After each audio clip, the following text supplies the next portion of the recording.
this world that we all now live in, this digital world, particularly if you're a celebrity, they can tell you, that is they, the managers, the people that you're paying a lot of money for, publicity agents, all sorts of stuff, your accountant, they can tell you exactly as and when you peaked in popularity. Frightening, I know.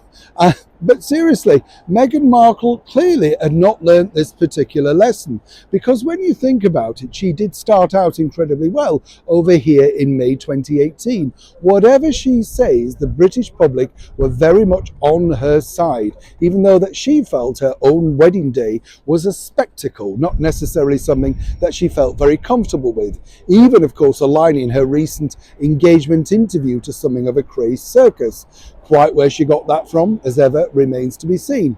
What is fascinating, though, is simply this, that now even her own team can actually tell her and pinpointed exactly where it went wrong for Meghan Markle. As ever, let me explain. Neil Sean here, nice to see you. Yes, I'll put up who's next to us here. You're wondering, are you? Who is this? I'll let you know in a little. Yes. I love busks, don't you? Is that the right phrase? Bus or bus? Never know. I always think of the Carry On film, Joan Sims. Yes, you remember that one, don't you? But it's great, isn't it? Statues, as I've said before, should not be taken down.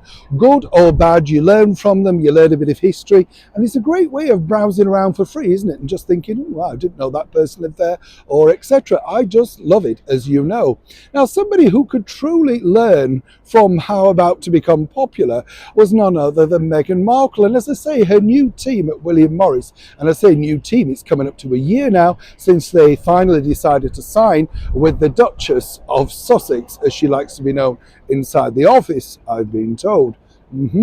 Make of that what you will. But on a more serious note, you see, they do their polling, their research, etc., to point out exactly where the celebrity lie. What are the things that people might want to buy off you, whether that be a movie, a record, a perfume, they do their research. Companies like William Morris are very successful because of their diligence and detail. That's how they've made so many superstars of so many people for so many years. Even way back to Marilyn Monroe. You get the picture.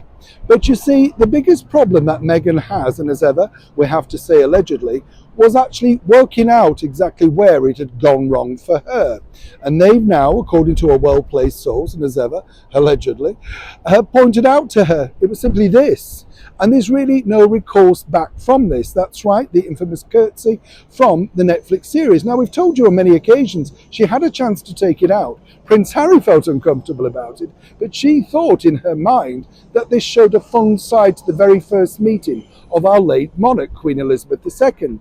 Now the plan is, what do they do to turn it around? Now, someone who, as I say, has worked in this business a long time, it's very hard to find a way to get the public to forget something that's so now embedded in their memory. Their plan remains to be seen, but their plan, of course, is that Meghan should address this point at some point, whether it be at her launch for her forthcoming Archwell Productions, or indeed in yet another interview.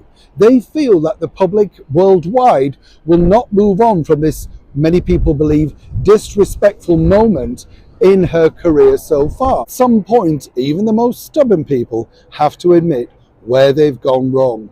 Now, who is finally going to address this rather indelicate matter with a former royal known as the Duchess of Sussex?